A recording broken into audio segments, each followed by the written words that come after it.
Jem is my name, no one else is the same. Jem is my name. Jem. It's fine. It's fine. It is inoffensive. It is perfectly serviceable. It's even cute and charming at times. The actors are fine. The performances are fine. The music ranges from okay to pretty good. The chemistry between the characters is on point. It's fine. For the first hour. And then...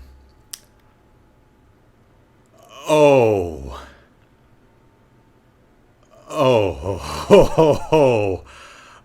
wow. Yeah. I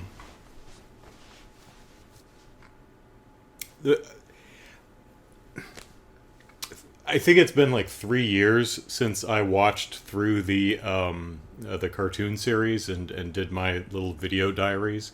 And I always intended to watch the movie. But I saw the trailer back in 2015 and didn't look that great. Everyone I know, it tells me it's not very good, so I didn't really want to watch it, but I just kind of felt like I needed to. It's like I want to see what they did with the film adaptation, you know?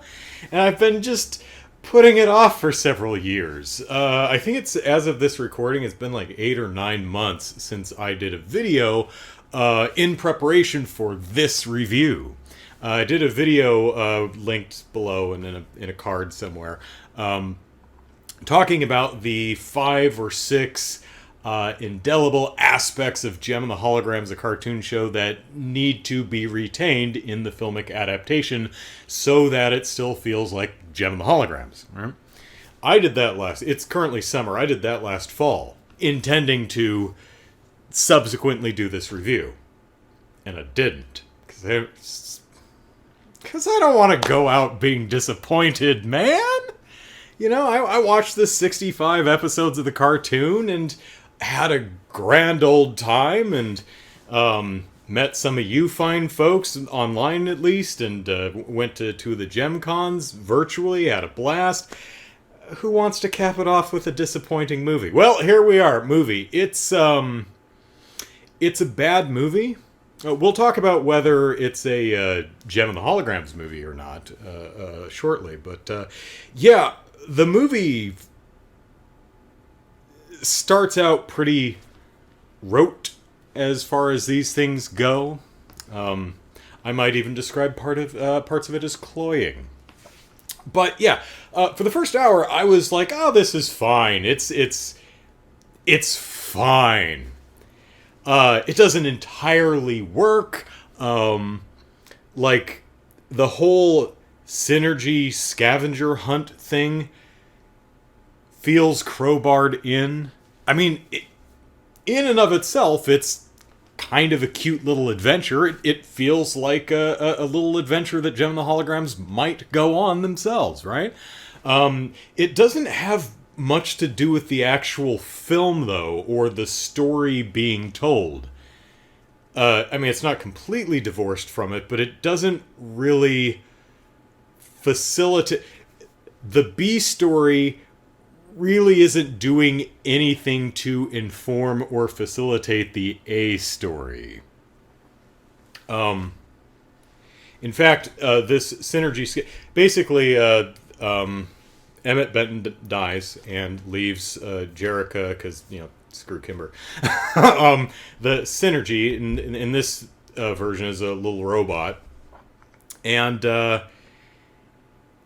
they are already the band, and they get signed by Eric Bad Guy at Starlight Records, and they're signed a contract. They're going to go on tour.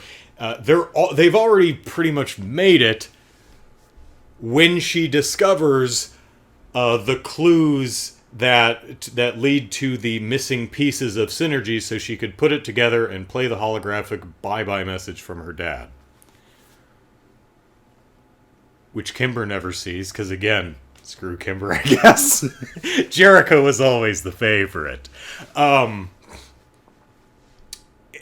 So, I mean, it's not like some of the lessons that I just had his name and I forgot. Emmett was trying to impart to Jericho. You know, find your own path, use your gifts, do the things. It's like, great, Dad, but kind of already made it. You know, she has to kind of put her the band has to kind of sneak out after curfew to go searching for clues. And actually, those are the kind of the best parts of the movie.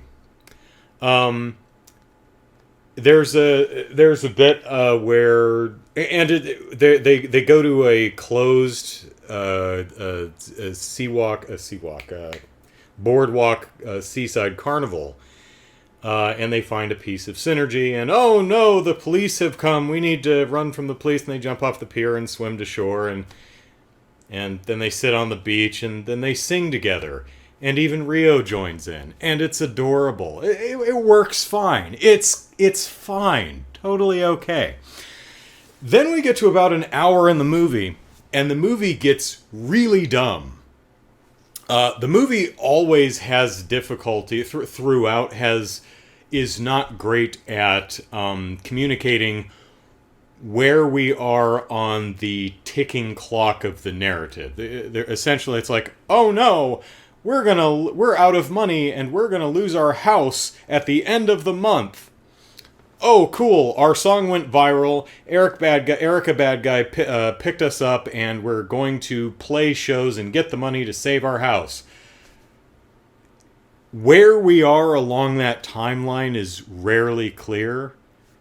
Each scene, you're often going, okay, now is this later that night or 4 weeks later? It's really unclear. The movie goes out off the rails an hour in, and starts... I mean, it was never great, but oh my gosh, it veers into, and I hate being really mean, but it veers into just sheer filmmaking incompetence from a storytelling perspective. Now, who knows what happened? Maybe studio interference. It could be any number of things. It's clear from them... The crowd scenes are clearly only about 20 extras. It's clear this wasn't the highest budgeted movie ever, so who knows what happens. I don't want to poop on anyone's hard work, but a lot of things in this movie are told to us, but not actually shown.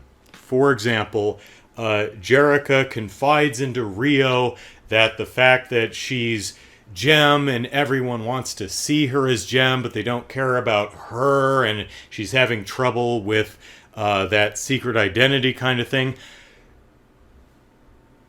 That's not actually shown or dramatized. You just kind of take her word for it. A lot of stuff like that. And then there's a bunch of other really oddly forced errors. And sometimes characters have to do dumb things, otherwise you don't have a movie, but there's a line there that you have to straddle successfully without falling over to one side and face planting into dog poop. For example, as anyone who has ever seen any music biopic might expect, Jerica ditches her bandmates to go solo at some point in the movie. And then she's sad, and her friends are sad, and she's miserable, and it's, you know what? It's not the fame, it's my friends and loved ones, and that's the important thing. Huzzah, right? Yeah, obviously, that's exactly what happens. But what happens in this movie is they're doing this whole thing so they can get money to save the house, so they don't, get kicked out of the house and separated. However, that's going to work. So Erica Bad Guy says, okay, JEM, and the she separates Jerica to talk to her personally. She's like, okay. Because Jerica says, gonna lose house, could you give me an advance on the money so we can save the house? And she goes, I could do that if you sign this contract which ditches your bandmates so that you're a solo star. Which is an odd request from Erica Bad Guy, because they're popular as is. Is it just cheaper to have a solo act? There's never really any stated reason why she thinks it's a better idea to have a solo act. Maybe there's a good reason. I don't know what it is. But she says, okay, here's the deal. Sign contract, ditch your family, be a solo star, or you don't get any money and you lose the house and y'all get separated. So Jerrica immediately signs the contract. Well, really all she needed to do was go talk to her family, who was sitting right over there, and go, hey Kimber, hey Aja, hey Shayna, so I just talked to our mom, or not our mom, our aunt, Molly Ringwald. Haven't seen her in a film in 20 years. Nice to see you again. Glad to see her well, or were at least 8 years ago. Says, Aunt Molly Ringwald is going to lose the house at the end of the week, so I asked Erica Bad Guy for an advance, and she says she'll only give us the money so that we can keep the house and not get kicked out on the street and separated forever if you get dropped and I go solo. What do we do? And all three of them probably would have went, well, wow, Erica Bad Guy's like a bad guy. But yeah, sign the contract. I mean, what the hell else are we going to do? Of course, problem solved and you have no movie. Right? Okay. Fair point. We all make dumb decisions, because we're human. It's actually worse than that. First of all, I just want to point out that she signs the contract JEM, which is not her legal name, like the signature line, and there's no date next to it for some reason, but the signature line says Jerrica Benton. She signs it JEM, so I'm like, is this going to be a plot point? Is this going to be come back later? Aha, the contract is null and void because it's not legally binding, because that's not actually my name. No. No, she just signs her stage name on the single signature line that clearly says Jerrica Benton. I don't know. But what I wanted to point out is what makes this worse is not only does she not tell her sisters after signing the contract, she doesn't tell them at all, apparently. Because literally, I just went back to the film to double check. The very next scene is her sitting in the green room preparing to go on stage for her first solo concert. And she's sitting there with Erica Bad Guy, who's saying, now that you're a solo artist, you can let me handle all of the garbage that I'm here to protect you from. That's my job. So allow me to make the call to your sisters and let them down, let them know that they're fired. You don't have to worry about that. I'm here for you. Okay, cool. And she gets up and leaves.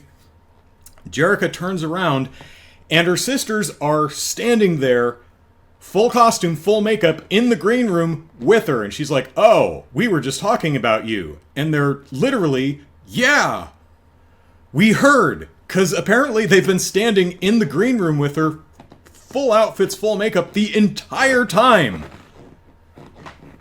This makes no sense.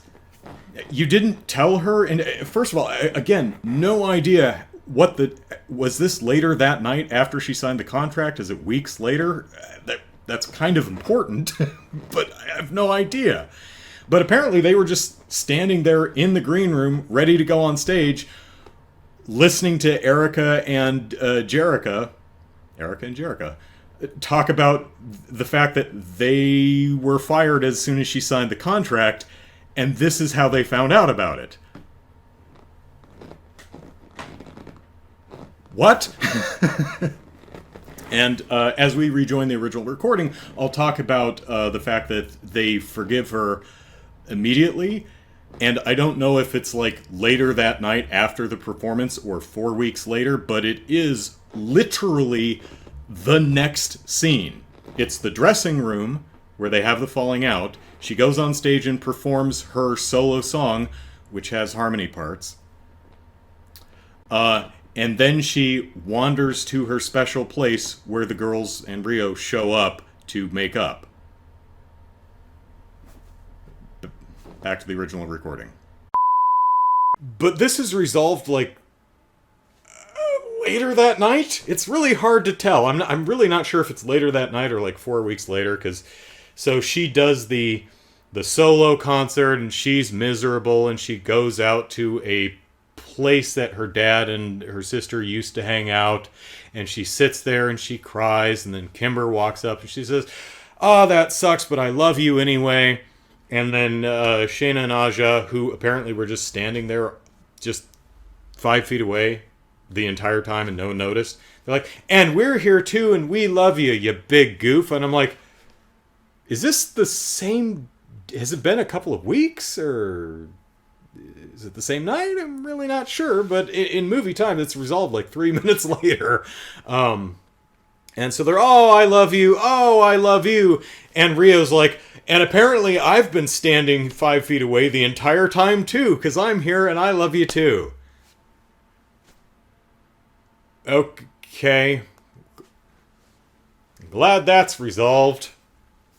Hey, let's continue the scavenger hunt for the synergy parts. Okay. I've got it. The last clue are my gem star earrings. Where are they? Oh no. Oh no. They're in Erica Bad Guy's safe in her office where she was holding them for me for safekeeping. Oh no. We're gonna have to break into the building where 2 of us work. I mean, Rio and, in this version, Rio is the daughter. I'm sorry, he's the son of Erica Bad Guy. So he works in the Starlight Building. So does Jerica as JEM. Granted, her sister's just got fired, I guess, earlier that day. Again, I'm not quite sure. They can't go, but I mean... So they're like, we need to break into the building that we both work for and sneak into her office and crack a safe to get the Gemstar earrings. I'm thinking, you could just ask her, say, "Hey, Erica Bad Guy, could I have my earrings back? You know, the ones that you were holding on for me?" And she'd be like, "Oh, yeah, sure, okay." Because they're not worth anything. They're not worth anything to her. She was just holding on to them for her because she didn't want them to wear on stage because she thought they were ugly. So like, "Hey, Erica Bad Guy, can I have my earrings?" "What earrings?" "The ones you put in your safe." "Oh, yeah. Sure." Problem solved. I mean, it's like, this isn't a problem. This is really weird. Yeah. So the let me say some nice things. There's a motif that they do where there's a Google Maps motif that they use for scene transitions. So it's like, we're here and we need to go there. And so we use like kind of a Google Map satellite view to move to a new location. That's kind of neat. I like that. There's a framing device that's constantly people talking about the importance of music and the importance of JEM to them.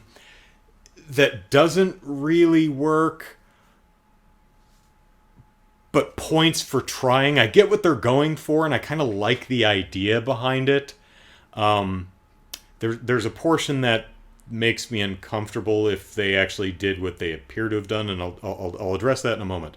But they do some really neat stuff, like they'll constantly be cutting to YouTube videos of people, of amateurs, presenting their music, saying their piece through their art and using that as the film score in places, which is not entirely successful, but a neat idea and thematically appropriate for the story that they're telling. So, kudos there. I don't think it's entirely successful, but I like the idea, and good on you for trying something new. What it looks like is a lot of these clips are... I'm going to guess that they solicited fans of Jem and the Holograms to submit recordings of themselves talking about Jem and the Holograms, the cartoon show, and what it means to them. And that appears to be a lot of what they used in the movie, but it's presented as if they're talking about the Jem and the Holograms of this film, not the cartoon series from the 80s, which they are all very clearly talking about.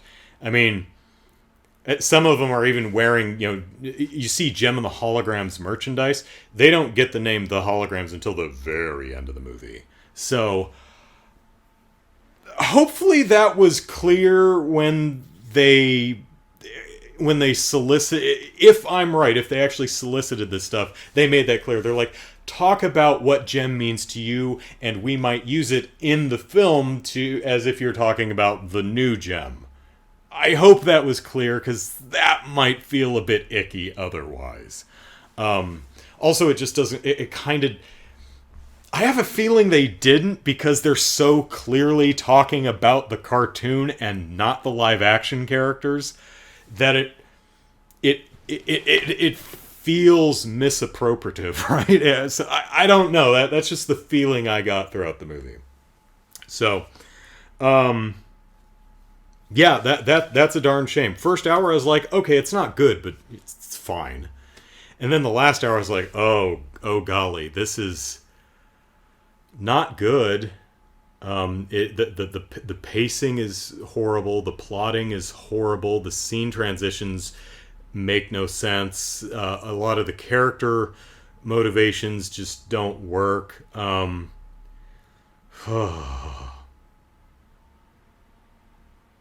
Also, this film seemed to... Rio's kind of a asshole at the beginning. I mean, he turns into a decent dude, but... I mean, he starts out just being a negging jerk, Just passive aggressive and unpleasant, and that's never really. I mean, it could have been addressed as a he's picked that up from his mom or something, and he's just trying to get out from under that shadow. And it's like, yeah, it's crap I picked up from my mom. It's wrong. I'm sorry. Yeah, fine. Character growth, character arc, character development's great. But no, it's treated like he's just a charming guy. And it's like, no, that's not charming. He's just a dick. He does end up being pretty charming by about the 40-minute mark. But, yeah.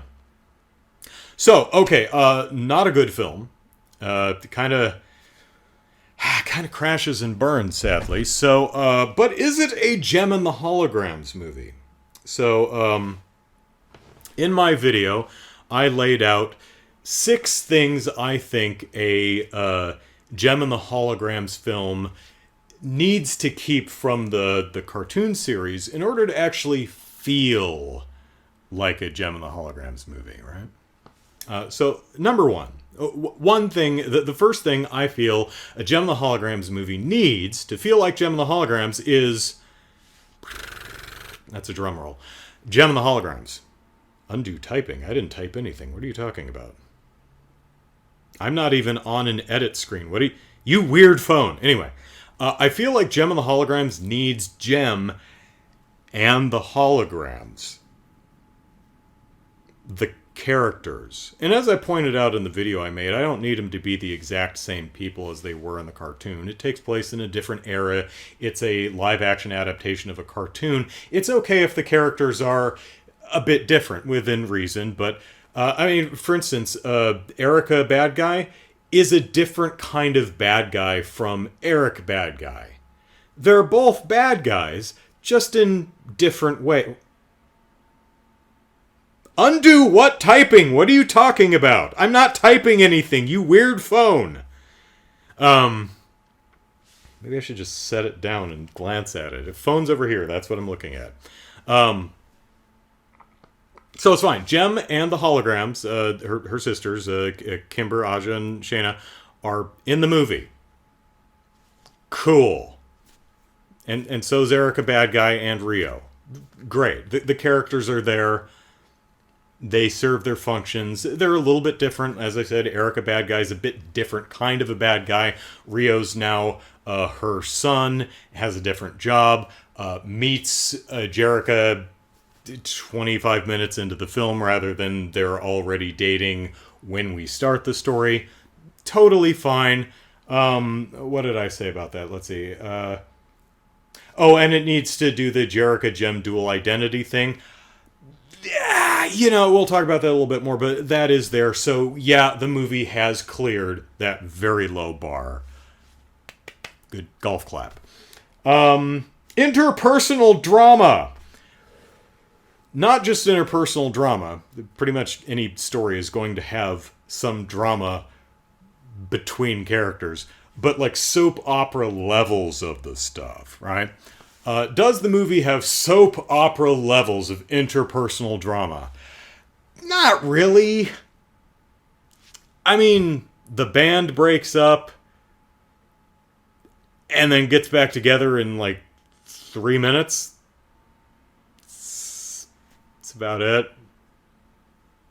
So, there is interpersonal drama, but I wouldn't really call it soap opera levels of the stuff. So, no. Music. There is music. Pretty okay, decent to pretty good music. Not really my style, but it's fine. One thing I was looking for is having both diegetic music, the music from the band that they're playing, that everyone within the context of the story in the reality of the show can hear because they're standing next to it, right? But also non-diegetic music. In the cartoon show, you had the music video type sequences that were ostensibly playing songs from the Holograms oeuvre that helped communicate what was going on in the story, but wasn't actually a song that was playing in universe. Does the movie do that? No, not really. The closest it gets is the little music video that Kimber and her sisters put together at the beginning of the movie, which is kind of a mix of both.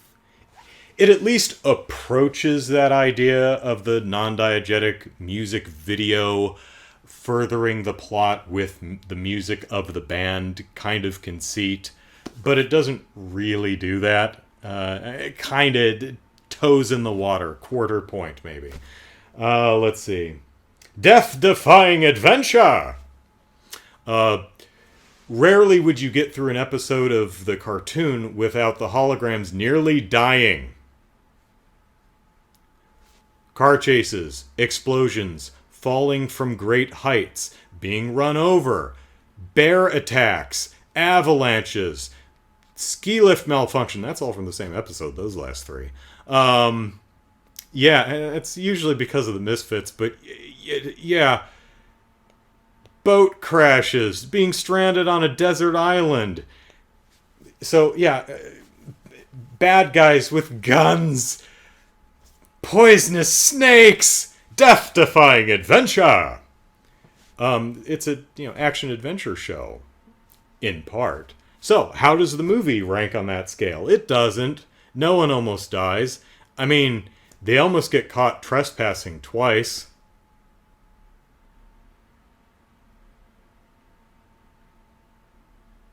Not exactly death-defying adventure. The scavenger hunt's fun, but, yeah. Holograms. Are there holograms? Not really. Synergy is mostly a projector. She can project images on a surface. By the end of the movie, when they put all the final parts in the Gemstar earrings in her, she's able to project a hologram of Emmett, her father, giving a final message. And she does project a literally this much little flashy lights in a corner of the stage during their final performance. I don't think anyone notices. In the cartoon, it's used both as holographic overlays for all of the holograms to change their outfits. So it's used for stage effects and costume changes, but also to get them out of trouble when, bad guys are coming after them with sticks and guns and things. And also to keep up the ruse of Jerrica / JEM. One of the important but that's the thing, is that one of the important parts of the holograms is keeping up the Jerrica JEM alter ego, and that's not really a thing in this movie. Erica bad guy knows that JEM is Jerrica and Jerrica is JEM. That's not a big deal. It's just a stage name. Rio knows it's her too.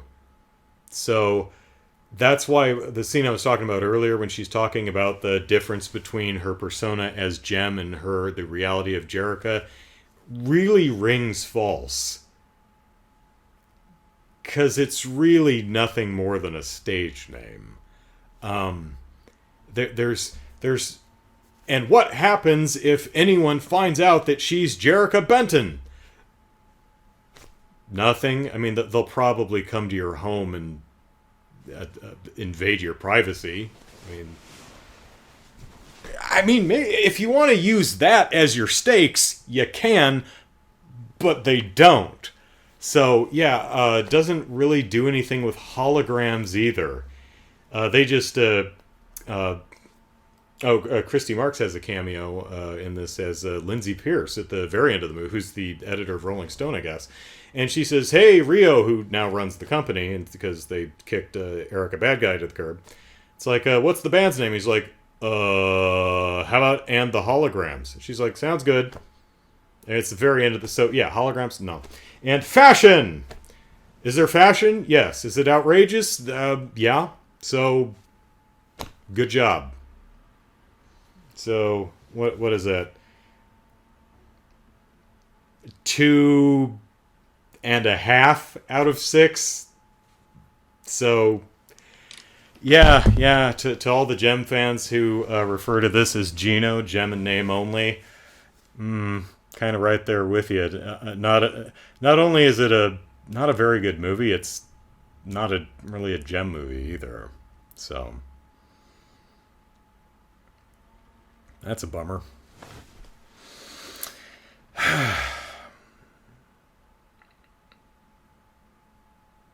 Not a lot of continuity between the JEM songs in this film either. There are a couple songs I recognize as existing songs, and I don't know if they were from this movie and I've just since heard them, or if they were pre-existing and used for this movie. But I'm sure some of them are original to the film, but they all sound like, and looking at the credits, appears to have been written by different people. And that didn't surprise me, because as I was watching the movie and listening to music, I'm like, these songs sound like they're written from completely different artists. Oh, also, man, that's some pretty rough fake instrument playing. I mean, it's... I was struggling. Let me say something nice. There